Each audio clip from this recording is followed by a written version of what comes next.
देखिए जैसे कोई सिरिंज होती है, अगर आप ये सोचिए कि सिरिंज जो है, सिरिंज में जब तक हम पीछे से प्रेशर नहीं लगाते तब तक आगे जो दवा उसके अंदर भरी होती है, इंजेक्टेड जो होती है, मेडिसिन होती है, वो आगे से निकलती नहीं है। ठीक है। या पिचकारी की आप बात करें, तो पिचकारी में भी जिससे हम हैंडल से पकड़ के उसको आगे की तरफ पुश करते हैं, तो पानी उसके अंदर हम भरते हैं, वो पानी आगे की तरफ निकलता है। तो वो जो हैंडल होता है जिससे हम आगे की तरफ पुश करते हैं, उसको उसको हम पिस्टन बोलते हैं, PISTON, पिस्टन ये बोलते हैं। तो आप ये देखिए कि अगर प्रेशर ना होता, अगर प्रेशर क्रिएट ना हो लिक्विड पर, तो लिक्विड अपने आप थोड़ी आगे से निकल जाएगा। ठीक है। लिक्विड जो है, लिक्विड पर प्रेशर डालने की जरूरत पड़ती है। उसी तरीके से जब हम प्रेशर इन फ्लूइड्स की बात करते हैं, तो फ्लूइड का मतलब होता है एनीथिंग विच कैन फ्लो, कोई भी चीज जो फ्लो कर सके। फॉर एग्जाम्पल, अगर मान लीजिए मेरे हाथ में ये बुक है, इस बुक को मैं यहाँ पर नीचे रख दूं, तो ये बुक बहने थोड़ी लगेगी, बहेगी तो नहीं, रखी रहेगी ना। हाँ, अगर पानी है हमारे पास, उस पानी को मैं यहाँ पर ऐसे डाल दूं, तो क्या पानी एक ही जगह रुक जाएगा? नहीं ना, पानी फ्लो होगा, चारों तरफ फैल जाएगा। ठीक। तो anything which can flow is called fluid. अब जो फ्लूइड होता है, फ्लूइड की एक खास प्रॉपर्टी होती है कि अगर फ्लूइड पर हम प्रेशर लगाते हैं ना, फ्लूइड पर हम प्रेशर लगाते हैं, तो क्या है कि नीचे से भी एक प्रेशर ऊपर की तरफ लगता है। प्रेशर का मतलब क्या है? एक तरह से आप समझ लीजिए फोर्स। क्योंकि हमने क्या कहा, प्रेशर की एक डेफिनेशन जो है बेसिक, वो ये होती है, pressure is equal to force per unit area. Per unit area का मतलब ये है कि हाँ, जो पूरा का पूरा एरिया है उस पर बराबर बराबर हर जगह कैसा प्रेशर लगेगा। फॉर एग्जाम्पल, मैंने एक ये बुक ली और इस बुक के ऊपर हमने कुछ वजन रख दिया, किसी भी चीज का हमने वजन रख दिया।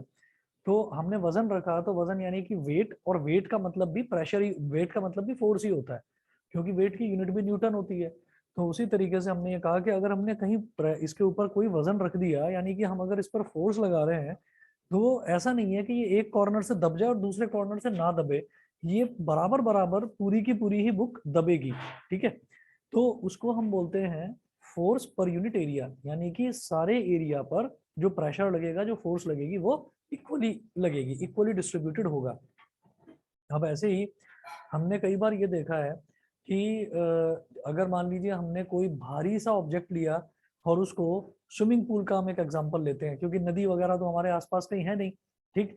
स्विमिंग पूल का एक एग्जांपल लेते हैं। स्विमिंग पूल में हमने कोई चीज को ऐसे ड्रॉप कर दिया, तो कुछ चीजें हमने ऐसी देखी हैं जो स्विमिंग पूल के अंदर डूब जाती हैं, कुछ चीजें ऐसे हमने देखी हैं जो ऊपर आकर फ्लोट करने लगती हैं, और कुछ चीजें ऐसी होती हैं जो थोड़ी सी नीचे डूब जाती हैं और थोड़ी सी ऊपर निकली रहती हैं। फॉर एग्जाम्पल, एक बोट की अगर हम बात करें, तो बोट ऐसा नहीं है कि पूरा पानी के ऊपर ही निकली रहती है और फ्लोट करती रहती है, ऐसा नहीं है। बोट थोड़ी सी पानी के नीचे जाती है और थोड़ी सी पानी के ऊपर रहती है। ठीक। तो वो इक्वली जरा सी नीचे और जरा सी ऊपर रहती है।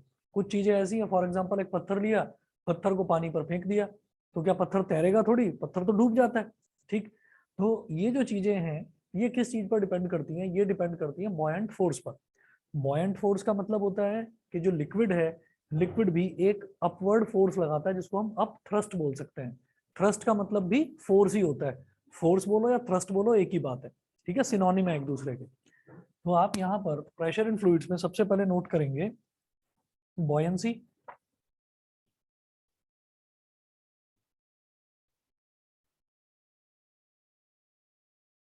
बॉयंसी, बॉयंसी में ये लिखेंगे the tendency of a liquid to exert an upward force,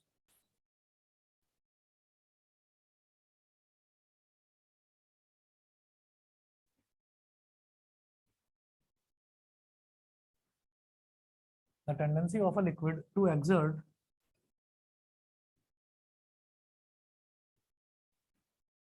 the tendency of a liquid to exert an upward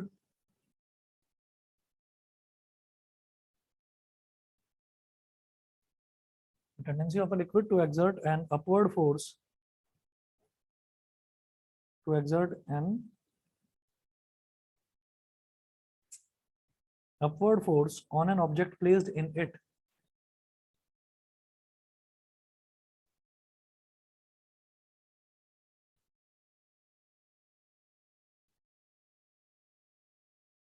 is called buoyancy.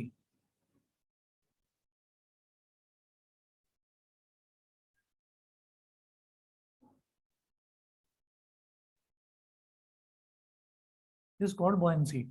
हम अगर कोई भी जैसे मैंने एक आपको एग्जांपल दिया था कि जैसे हम नहाते हैं, नहाते टाइम हमने एक बकेट ली और बकेट में एक खाली मग लिया, उस मग को हम नीचे डुबाने की कोशिश करते हैं लेकिन वो मग खाली है, उसके अंदर पानी नहीं भरा हुआ। अगर उसके अंदर पानी भर गया तो उसका वजन जो है, यानी कि उसकी एक तरह से डेंसिटी ज्यादा होगी, तो फिर वो डूब जाता है। लेकिन अगर वो खाली है, हम उसको उसके ब्रिम तक डुबाने की कोशिश करते हैं, लेकिन पूरी तरह से नीचे नहीं डुबाते, उसको फोर्स नहीं लगाते, ज्यादा ज्यादा फोर्स लगाएंगे तो पानी उसके अंदर भर जाएगा और वो डूब जाएगा। तो हम ये देखते हैं कि वो एकदम से उछलकर ऊपर आ जाता है। तो वो ऊपर क्यों आता है? वो ऊपर इस वजह से आता है क्योंकि उस पर एक बॉयंट फोर्स लगती है। दूसरी चीज मैं ये बोलूंगा कि अगर मान लीजिए कोई हमारे पास टेनिस की बॉल है, तो टेनिस की बॉल में क्या होता है, टेनिस की बॉल अंदर से एम्प्टी होती है, खाली होती है, इसीलिए तो वो दब सकती है। इसीलिए तो अगर उसको हम दबाने की कोशिश करें तो वो दब जाती है। वहीं अगर हम क्रिकेट बॉल की बात करें तो क्रिकेट बॉल सॉलिड होती है। तो सॉलिड का मतलब ये है कि पूरा उसके अंदर क्वांटिटी ऑफ मास भरा हुआ है। ठीक। उसको अगर पानी में डालेंगे तो वो पानी के अंदर डूब जाती है।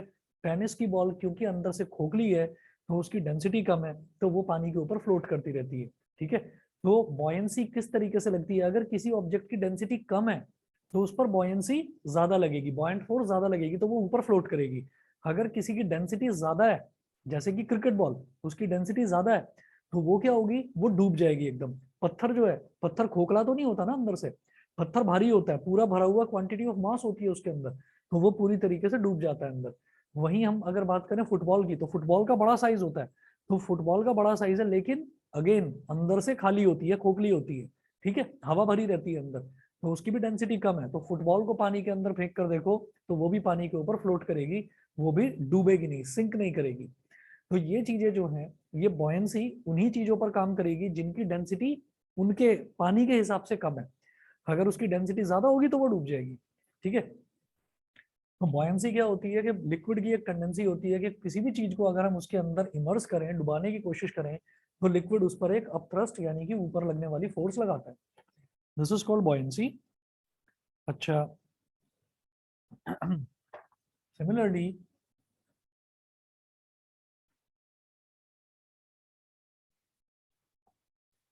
Similarly, the upward force exerted by a liquid is also known as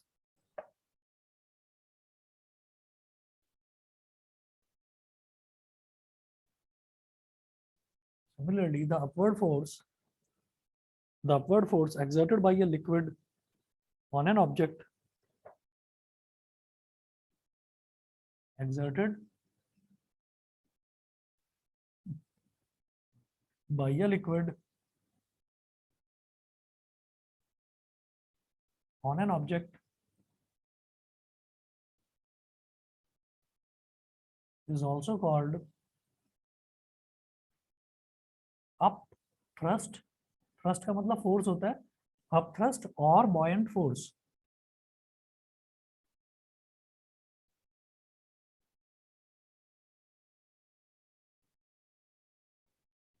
up thrust और buoyant force।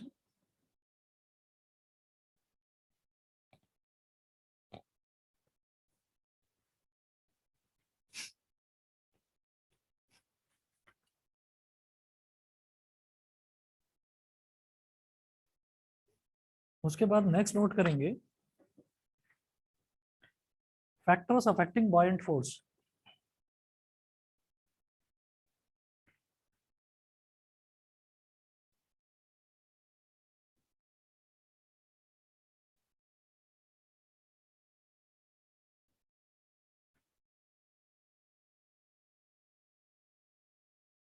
Factors affecting buoyant force, तो किसी कुछ फैक्टर्स ऐसे हैं, कुछ ऐसे पैरामीटर्स हैं जिनकी वजह से बॉयंट फोर्स पर फर्क पड़ता है, बॉयंट फोर्स कम या ज्यादा हो जाती है कुछ फैक्टर्स की वजह से। वो फैक्टर्स क्या हैं? दो फैक्टर्स हैं बस। आप नोट करेंगे कि buoyant force depends on the following two factors.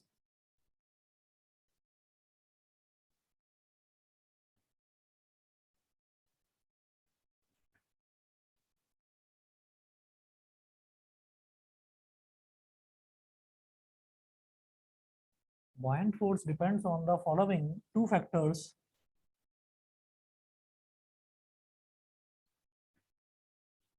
Depends on the following two factors. First, a volume of object immersed in the liquid.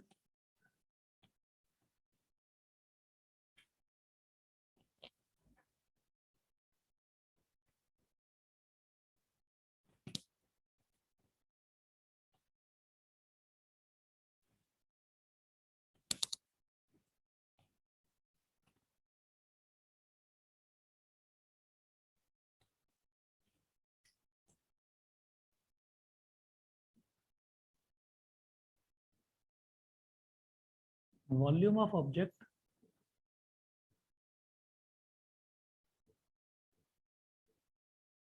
immersed in the liquid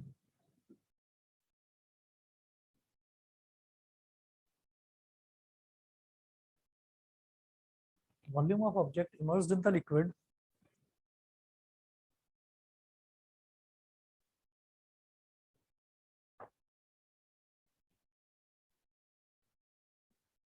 buoyant force is directly proportional to volume of object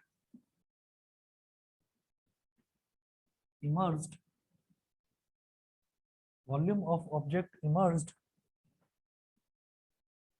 in the liquid. That is,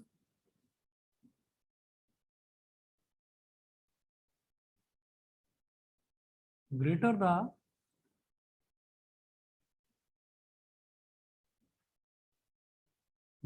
volume of an object,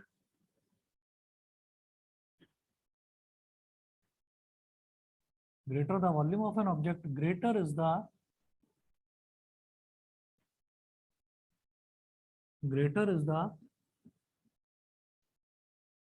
buoyant force experienced by it. Greater is the buoyant force experienced by it.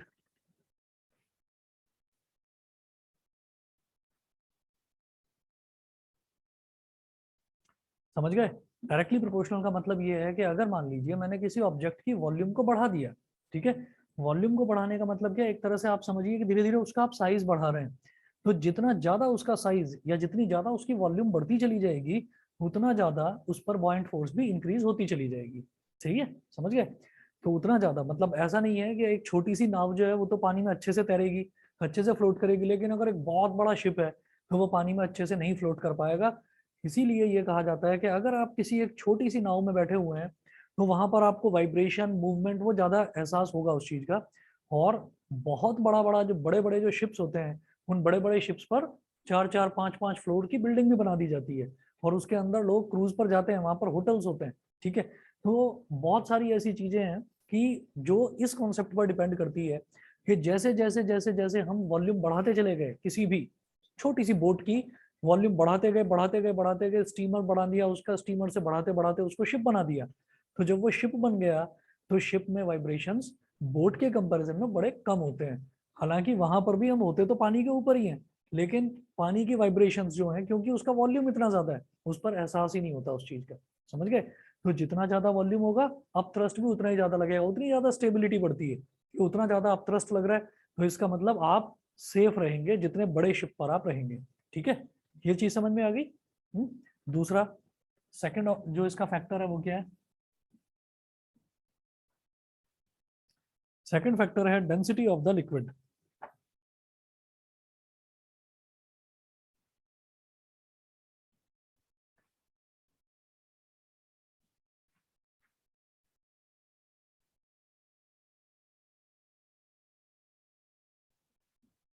Density of the liquid, देख रहा हूँ,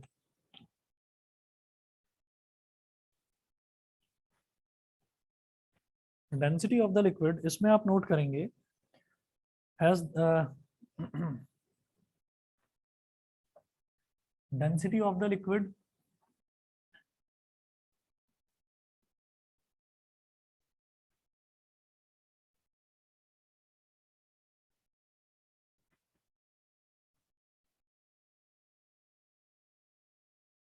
density of the liquid फिर आ गया, परेशान करते हैं। Density of the liquid is directly proportional to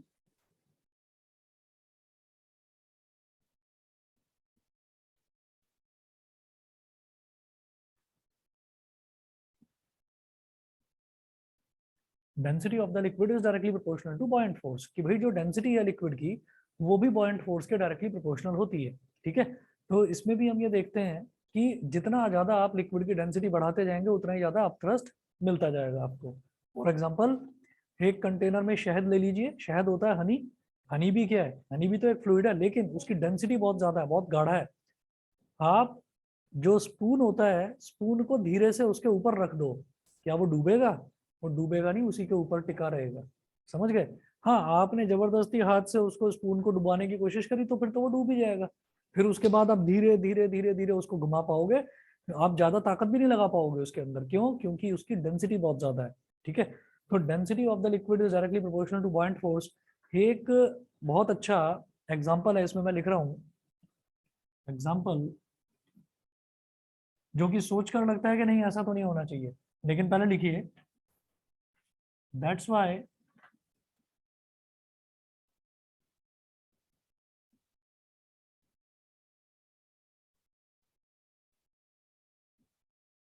अच्छा, अगर मान लीजिए किसी को तैरना नहीं आता, स्विमिंग करनी नहीं आती है, तो वो स्विमिंग पूल में स्विमिंग सीखता है, ठीक है, या किसी नदी में सीखेगा?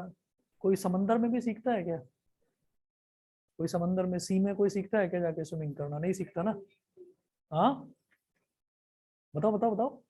अरे बोलो तो सही, सही गलत कुछ भी बोलो तो सही, कुछ बोले।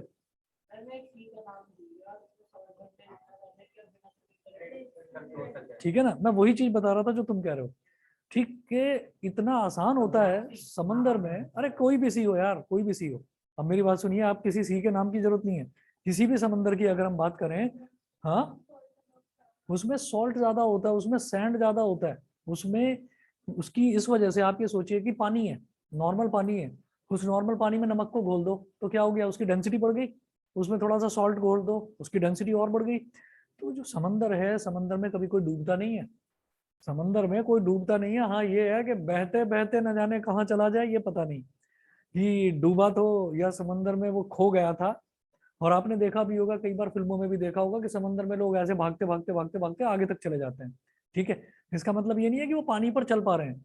क्या है कि उसके एंड पॉइंट तक, जहां तक उसका कोस्टल रीजन है, वहां तक इतना रेत हो जाता है, इतना रेत हो जाता है कि हमको ये एहसास होता है कि भाई हम पैर तक या शायद पेट तक थोड़ा थोड़ा डूबेंगे, लेकिन नीचे मेरे को सपोर्ट मिल रही है, मैं चल सकता हूँ। सैंड इतना है कि मैं चल सकता हूँ धीरे धीरे।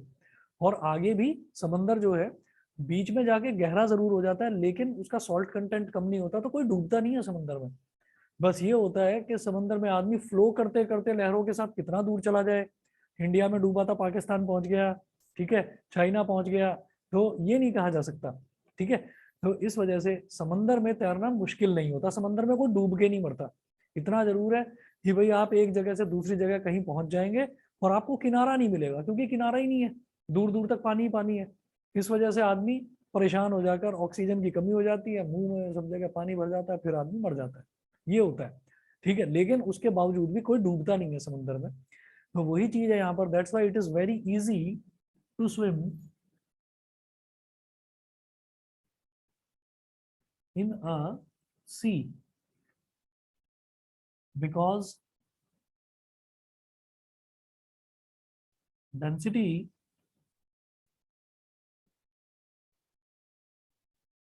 Of sea water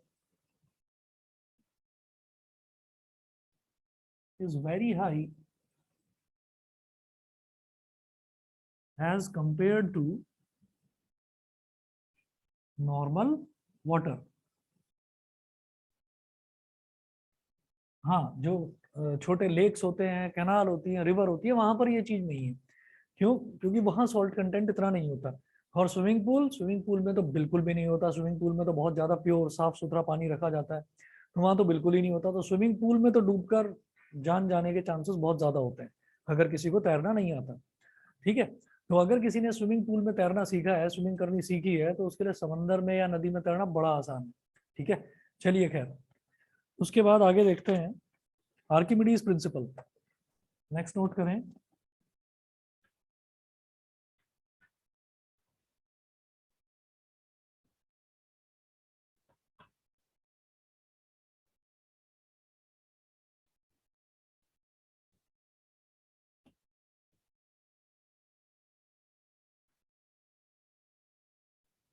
Archimedes principal. Archimedes principal में लिखिएगा, this principle states that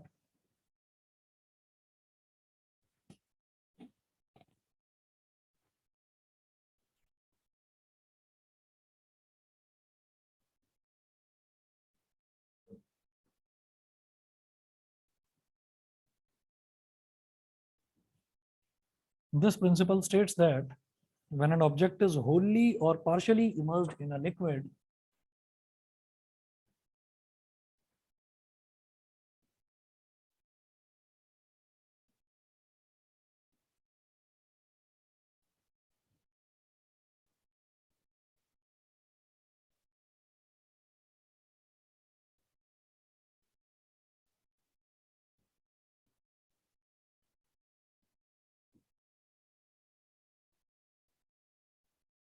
wholly or partially immersed in a liquid, it experiences a buoyant force or upthrust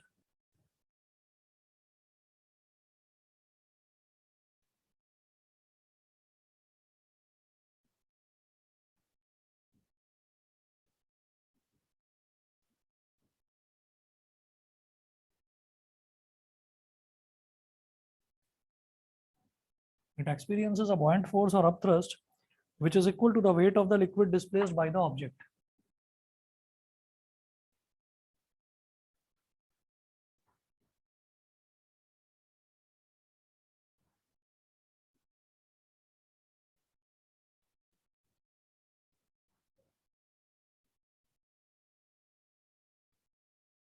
Which is equal to the weight of the object displaced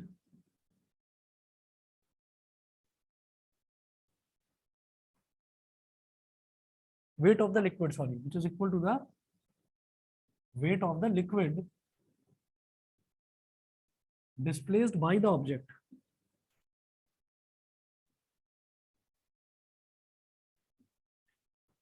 Displaced by the object. ठीक है, अब जरा देखिएगा इसमें Archimedes principal जो है वो समझने में बेहद आपको आसान लगेगा। हम ये जानते हैं कि ये किसी भी लिक्विड का एक नेचर होता है, बेसिक प्रॉपर्टी होती है। क्या बेसिक प्रॉपर्टी ये होती है कि जैसे वो गांधी जी ने कहा था ना कि क्या कहा था कि वो कोई आपको एक गाल पर चांटा मारे तो दूसरा गाल आगे कर देना, तो वो बेसिक प्रॉपर्टी वो गांधी जी की थी शायद, होगी उनकी। लेकिन वैसे नॉर्मल ह्यूमन बीइंग की ये है कि आपको टीचर भी अगर लगा देना है तो आपको गुस्सा बहुत जल्दी आएगा एकदम, तो ये हमारा ह्यूमन नेचर है। ठीक है, मम्मी पापा भी लगा दे तो भी बड़ा गुस्सा आएगा कि मन में ये ख्याल आता है कि यार छोटा हूं तो ये छोटा होने का फायदा उठा रहे हैं। ठीक है ना, तो गुस्सा आता है। आपको कोई भी कुछ भी पहुंचाएगा, नुकसान पहुंचाएगा तो आपको गुस्सा आएगा, तो ये आपका बेसिक नेचर हो गया। तो पानी का एक नेचर है कि पानी के ऊपर आप जितना वजन डालेंगे वो उतना ही वजन ऊपर की तरफ लगाएगा। समझ रहे हैं? वजन का मतलब क्या है? वजन का मतलब फोर्स है। वजन का मतलब फोर्स है, और इसीलिए उसको बॉयंट फोर्स बोलते हैं। ठीक, तो अब उस चीज को आप समझिए, और मैं एक छोटा सा डायग्राम बनाकर आपको समझाऊंगा। फॉर एग्जाम्पल, मैंने ना एक ऐसे कंटेनर ले लिया, ऐसे एक कंटेनर ले लिया। अभी समझना पहले इसको, सीधा कंटेनर के अंदर पानी मत भर देना। हमने क्या करा, कंटेनर के अंदर एक और कंटेनर रख दिया। ये स्टैंड है, कंटेनर के अंदर एक और कंटेनर रख दिया, और सोचो कि बिल्कुल यहां तक, टॉप तक, इसको बोलते हैं अप टू द ब्रिम, बिल्कुल ऊपर तक मैंने इसमें पानी भर दिया। ऊपर तक पानी भरा, फिर मैं अच्छा डेंसिटी का कोई सॉलिड स्फीयर यानी कि सोचिए कि कोई कॉपर की या किसी मेटल की मैं सॉलिड बॉल लेकर आया, और मैंने उस बॉल को यहां लाकर इसमें डुबा दिया, इमर्स कर दिया। तो क्योंकि ये सॉलिड है तो ये इसके अंदर सिंक कर जाएगी। अब क्या होगा कि ये धीरे धीरे ऐसे जाकर और ये बॉल यहाँ पर रुक जाएगी। अब क्या हुआ कि ये जो पानी है ना, ये पानी ऐसे फ्लो करके इधर, ऐसे फ्लो करके इधर, पानी बाहर बहने लगेगा। एक कौवा प्यासा था, घड़े में थोड़ा पानी था, वही वाली कहानी। ठीक है, तो हमने क्या करा कि मैं जानता हूं कि ये जो बॉल है ना, इस बॉल को मैंने लिया और इस बॉल को मैंने वेइंग स्केल पर रख दिया, शुरुआत में रख दिया, और मैंने देखा कि इसका जो मास था वो मैंने देखा कि 2 किलोग्राम इसका मास था, ठीक है, 2 किलोग्राम इसका मास था, वो मैंने मास ले लिया। अच्छा, 2 किलोग्राम को हम 9.8 मीटर पर सेकंड स्क्वायर से मल्टीप्लाई करेंगे, भाई mg करते हैं तभी तो वेट निकलता है, तो इसका वेट आ गया, तो 2 इंटू 9.8 क्या हो गया, 19.6 न्यूटन, 19.6 न्यूटन हो गया। अब मैंने क्या करा कि ये जो पानी इधर इकट्ठा हुआ, ये जो पानी इधर इकट्ठा हुआ, तो मैंने क्या करा कि ये तो इसके अंदर डूब चुका है, अब हमने ये जो इसमें अंदर वाला जो कंटेनर है इसको अब निकाल दिया बाहर, ठीक है, ये ध्यान रखते हुए कि फर्दर कोई पानी बाहर ना गिरे। और फिर जो इस कंटेनर में पानी इकट्ठा हुआ है उस पानी को हमने वेइंग स्केल पर ले जाकर हमने उसका मास कैलकुलेट करा, उसका मास उतना ही निकलेगा जितना कि इसका मास था, इस बॉल का मास था। इसका मतलब क्या है कि जब आप इसका वेट निकालोगे, पानी का जब वेट निकालोगे, तो पानी का वेट भी उतना ही होगा जितना कि उस बॉल का वेट था। तो क्या है, दोबारा देखिए, this principle states that when an object is Holi, Holi मतलब पूरा, ठीक, पूरा या पार्शियल या फिर आधा आपने इमर्स कर दिया, तो जितना भी वो पानी को डिस्प्लेस करेगा, जितने पानी को डिस्प्लेस करेगा, it experiences a buoyant force or upthrust which is equal to the weight of the liquid displaced by the object, ठीक है, वो उतना ही उस पर अपथ्रस्ट उतना ही लगेगा जितना पानी का उसने वेट डिस्प्लेस करा है। डिस्प्लेस का मतलब क्या है, अपनी जगह से हटा देना, समझ गए कि नहीं, डिस्प्लेसमेंट का मतलब अपनी जगह से उसको हटा देना। तो उसने पानी में, हमने किसी ऑब्जेक्ट को डुबाया, तो वो क्या करेगा, वो पानी को हटा देगा ना अपनी जगह से, तो पानी को हटाकर इधर उधर कहाँ करेगा, तो मैंने कहा समझने के लिए ऐसा कर देते हैं कि एक कंटेनर में हमने ऊपर तक पानी भर दिया, इसको डुबा दिया, इसको डुबाने का मतलब ये है कि क्या इस पर कोई अपथ्रस्ट नहीं लग रहा था, हम कहेंगे लग रहा था अपथ्रस्ट, लेकिन इसका वजन इतना ज्यादा था कि वो उस अपथ्रस्ट को भी आगे मतलब नलीफाई करते हुए और ये अंदर डूब गया। तो इसने जहां पर ये आकर बैठा, तो इसने उस लिक्विड को तो डिस्प्लेस करा ना, लिक्विड को तो हटा दिया अपनी जगह से, वो लिक्विड कहाँ गया, वो निकलकर बाहर आ गया, तो हमने उस लिक्विड का वजन मेजर करा, तो वो जो वजन है वो इस पर लगने वाले अपथ्रस्ट के बराबर होगा। तो upthrust is equal to weight of liquid displaced by the object, जितना लिक्विड उसने हटा दिया उसके वेट के बराबर ही होगा अपथ्रस्ट, समझ गए, ठीक है, क्लियर है सभी को। तो अपथ्रस्ट निकालने का आर्किमिडीज प्रिंसिपल से ज्यादा बेहतरीन तरीका कोई नहीं हो सकता। और न्यूमेरिकल्स जो है, हम अगर इस चैप्टर में देखें तो ये जो बॉयंसी वाला है पोर्शन, इसमें न्यूमेरिकल्स ना के बराबर है, बहुत कम है, और है भी तो बहुत आसान है, समझ में आने लायक है, ज्यादा मुश्किल नहीं लगेंगे आपको। चलिए जी, उसके बाद मैं इसमें एक क्वेश्चन है, क्वेश्चन देखता हूँ, व्हेन एन एल्यूमिनियम ऑब्जेक्ट, ये ऑनलाइन वाले बच्चे बताएं समझ रहे हैं ना आप लोग, यस सर। ठीक है, एक क्वेश्चन नोट करें यहाँ पर।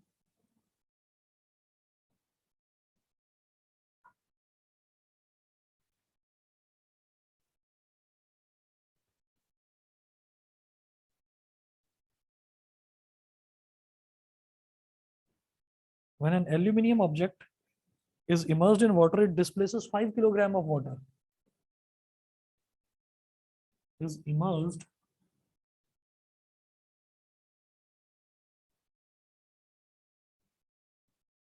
when an aluminium object is immersed in water, comma, it displaces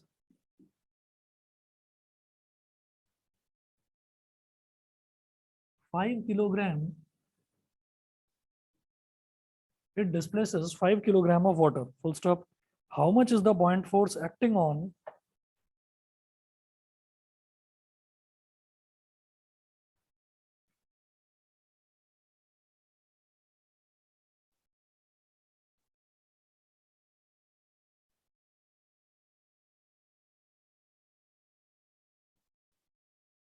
how much is the buoyant force acting on the aluminium object in newtons?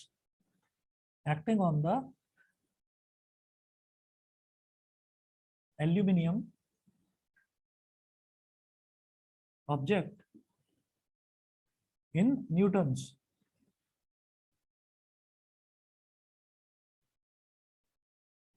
और ब्रैकेट में लिखा हुआ है बेटा G इज इक्वल टू, आप लेना है आपको 10 मीटर पर सेकंड स्क्वायर। जब 10 दे रखा होता है ना तभी हम 10 लेते हैं, नहीं तो 9.8 लेते हैं। जी की वैल्यू जब 10 दे रखा हो किसी क्वेश्चन में तभी 10 लेना, नहीं तो 9.8 ही लेना आप।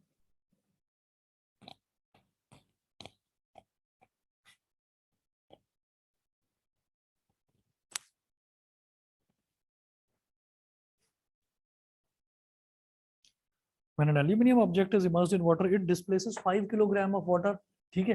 अब बिल्कुल ना एक चीज को एकदम दिमाग में क्लियर रख लेना, आपको दिमाग में मतलब अगर आपको ये लगता हो कि पानी, अरे पानी को तो लीटर में मेजर करा जाता है, ठीक है, ये किलोग्राम कहाँ से आ गया, तो हम ये कहेंगे कि अगर मान लीजिए हमने किसी कंटेनर में पानी को रखा, देखिए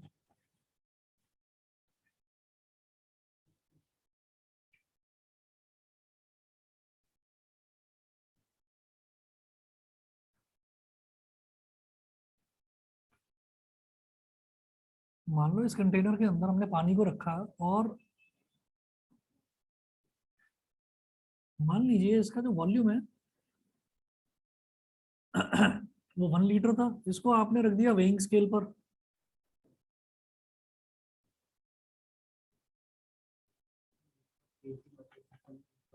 हाँ हाँ, वही मैं बता रहा हूँ। और ये जो है ना, ये खास तौर पर लिक्विड में भी ना पानी के लिए होता है, ये पानी के लिए होता है, लेकिन बाकी सब में थोड़ा बहुत अंतर होता है। तो हमने अगर 1 लीटर पानी का वजन भी अगर हम मेजर करेंगे ना, तो वो 1 किलोग्राम के लगभग लगभग इक्वली आएगा। तो इन्होंने बोला कि एक हमने एल्यूमिनियम का ऑब्जेक्ट पानी में डुबाया, तो उसने कितना पानी डिस्प्लेस कर दिया, 5 किलोग्राम ऑफ वाटर। तो according to Archimedes principle, note करें,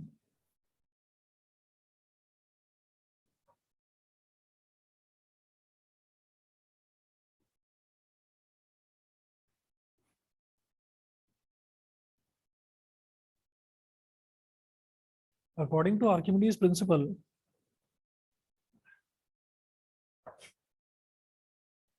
upthrust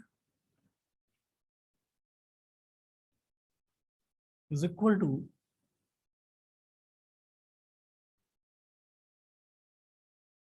weight of liquid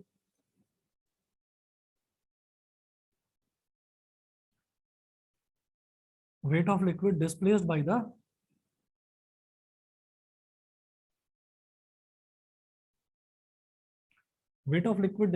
object. ठीक है, weight of liquid displaced by the object. अब देखिएगा, हाँ दोबारा बोलो क्या।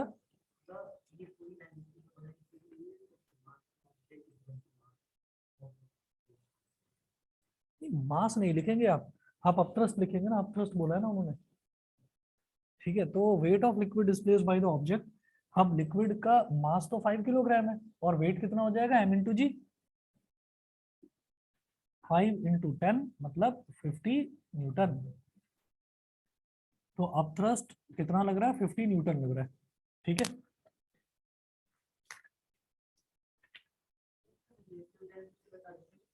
रिलेटिव डेंसिटी, रिलेटिव डेंसिटी अभी बताता हूँ।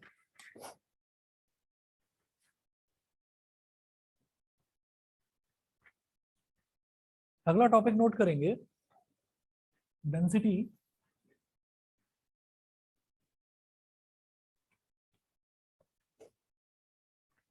Density is equal to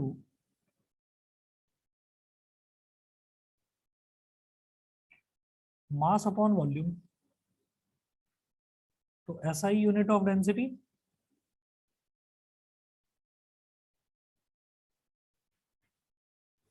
SI unit of density खुद बता दीजिए, मास की एसआई यूनिट क्या होती है, किलोग्राम, और वॉल्यूम की क्या होती है, मीटर क्यूब। तो किलोग्राम अपॉन मीटर क्यूब, यानी कि एसआई यूनिट ऑफ डेंसिटी क्या हो जाएगी, केजी पर मीटर क्यूब। भाई एम क्यूब अगर ऊपर आ जाएगा तो m⁻³ तो किलोग्राम पर मीटर क्यूब लिखने का तरीका है केजी m⁻³ ठीक, ये डेंसिटी में मुझे लगता है कि आपको कोई प्रॉब्लम होगी नहीं, डेंसिटी तो आप लोग जानते ही हैं।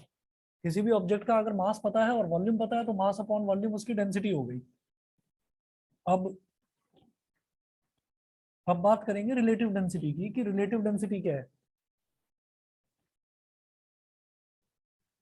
रिलेटिव डेंसिटी, अगर मान लीजिए किसी भी ऑब्जेक्ट की डेंसिटी को अगर पानी की डेंसिटी से डिवाइड कर दिया जाए तो वो आ जाती है रिलेटिव डेंसिटी। ठीक है, रिलेटिव डेंसिटी की कोई यूनिट नहीं होती। अब आप नोट करें यहाँ पर,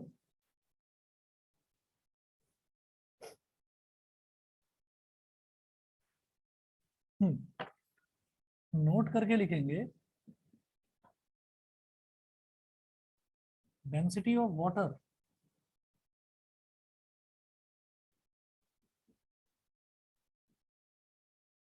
वाटर की डेंसिटी होती है बेटा 1000 किलोग्राम पर metre cube.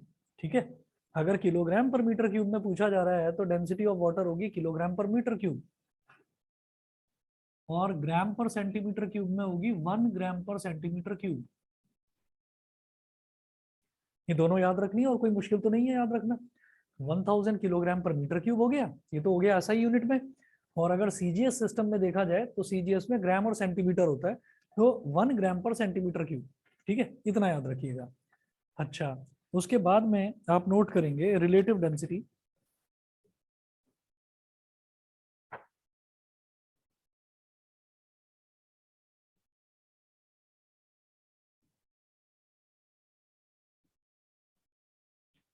Relative density of a substance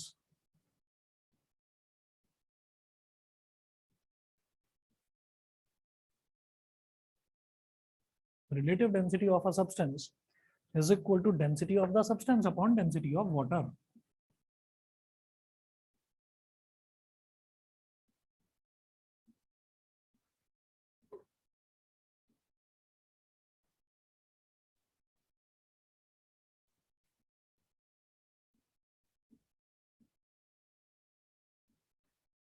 density of the substance upon density of water. अगर कोई भी सब्सटेंस हमको दे रखा है तो उस सब्सटेंस की डेंसिटी को आपको वाटर की डेंसिटी से डिवाइड कर देना है।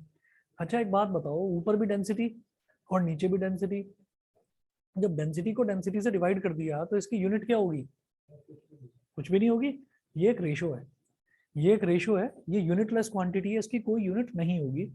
यहाँ रिलेटिव डेंसिटी को यूज करके क्वेश्चंस किस तरीके के पूछे जा सकते हैं मैं डिस्कस करता हूँ।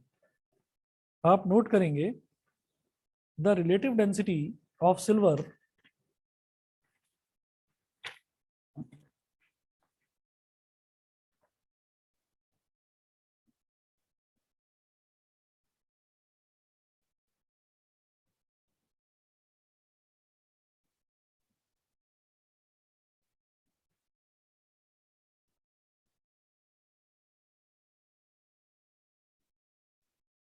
the relative density of silver is 10.8 is 10.8,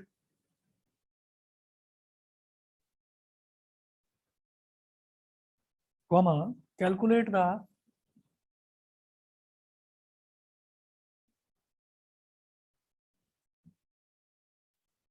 density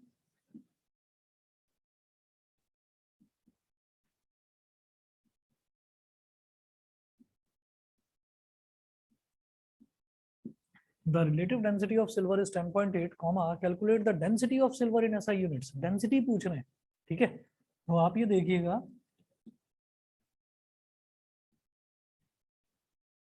मैं रिलेटिव डेंसिटी को REL डेंसिटी लिख रहा हूँ।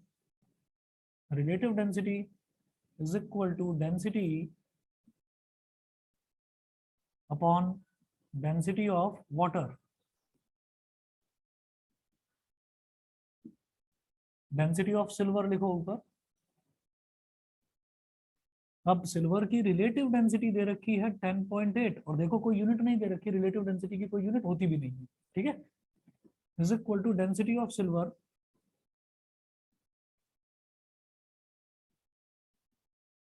अपॉन जो वाटर है, वाटर की डेंसिटी कितनी?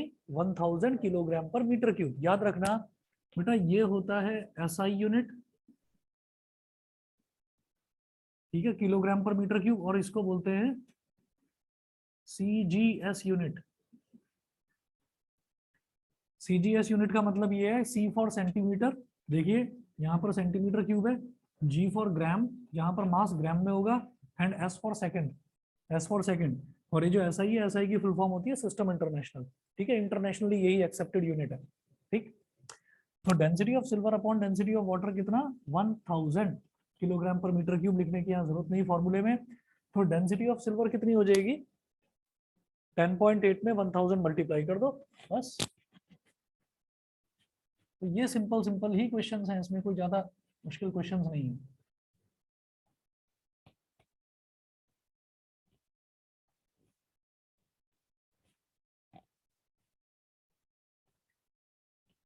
तो डेंसिटी ऑफ सिल्वर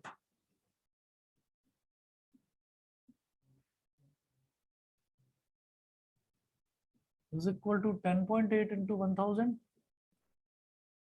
पॉइंट गया तो नीचे 10, एक जीरो से एक जीरो कट गया, 10800 किलोग्राम पर मीटर क्यूब।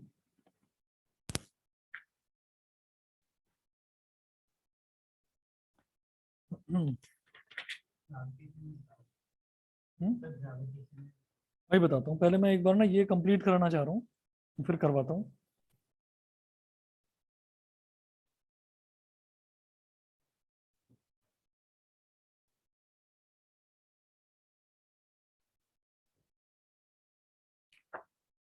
एक चीज और नोट करें,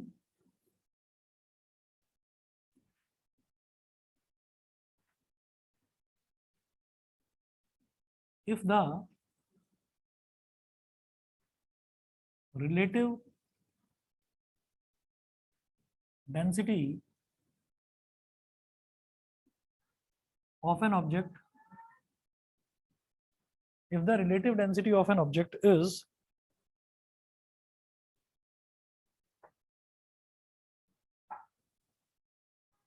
greater than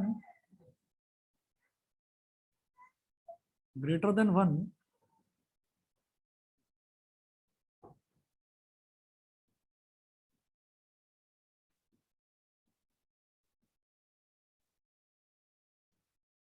the object will sink in water। ठीक है, अगर वाटर के केस में आता है, अगर वाटर के केस में आपसे पूछा जाए कि वाटर में किसी चीज को हमने डुबाया है और उसकी रिलेटिव डेंसिटी आपको कैलकुलेट करने के लिए पूछा जाए, तो अगर रिलेटिव डेंसिटी उसकी 1 से ज्यादा है, ठीक है, अगर 1 से ज्यादा है तो हम ये कहेंगे कि it will sink in water. ठीक है, 1 से कम है तो it will float on water. वो भी है, बताता हूँ अभी। If relative density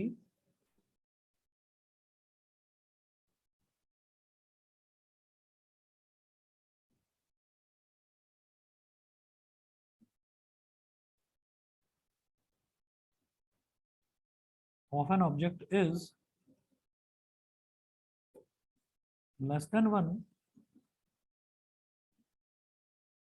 the object will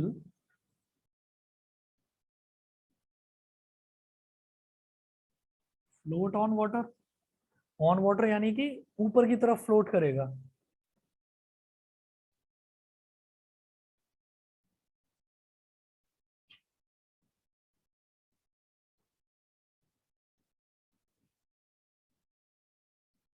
इस तरह से फ्लोट करेगा। और अगर रिलेटिव डेंसिटी एग्जैक्टली 1 के इक्वल है,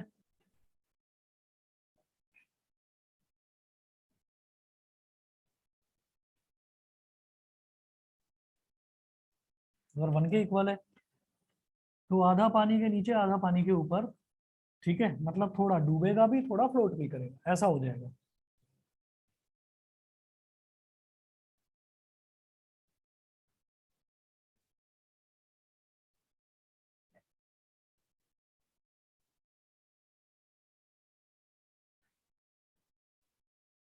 ठीक, इस तरीके से होगा। Relative density is equal to 1 वाले क्वेश्चंस जनरली पेपर में पूछे नहीं जाते। ठीक है, हाँ, अगर रिलेटिव डेंसिटी 1 के इक्वल है तो आप ये कहेंगे कि वो थोड़ा सा आधा डूबेगा आधा ऊपर रहेगा। ठीक है, देखिए यहाँ तक ये आपका बॉयंसी वाला और ये लिक्विड वाला जो पोर्शन है वो कंप्लीट है। अगर बाई चांस किस किस का पेपर है परसों जिसमें बॉयंसी पूछा जाता है? हाँ, आप 4-5 बच्चों का एग्जाम है, तो परसों है ना, मंडे को एग्जाम, उसमें ये पूछा जा रहा है ना शायद बॉयंसी। नहीं, तुम्हारे पे पूछा जा रहा है। हाँ, अगर कोई डाउट आए, अगर कोई डाउट आए तो मेरे को व्हाट्सएप कर देना। कल एक्चुअली मैं यहाँ पर हूँ नहीं, नहीं तो मैं कल आपकी क्लास भी ले सकता था। तो आप मेरे को व्हाट्सएप कर देना, मैं उस चीज को ओवर द फोन क्लैरिफाई कर दूंगा। ठीक है, जिन बच्चों का भी परसों एग्जाम है वो बता दीजिएगा मेरे को। ठीक, हाँ, नोट्स मेरी ना 7:30 बजे आज क्लास खत्म होगी, तो आप 7:30 बजे के बाद एक बार मुझे फोन कर लेना, मैं नोट्स निकाल कर रख दूंगा। ठीक, वो नोट्स चाहे तो 7:30 के बाद आ जाना। अगर मुझे नहीं मिले तो मैं ओरिजिनल कॉपी निकाल के रखूंगा और ओरिजिनल कॉपी तुम्हें दे दूंगा, तुम फोटो कॉपी करा के परसों मुझे लौटा देना।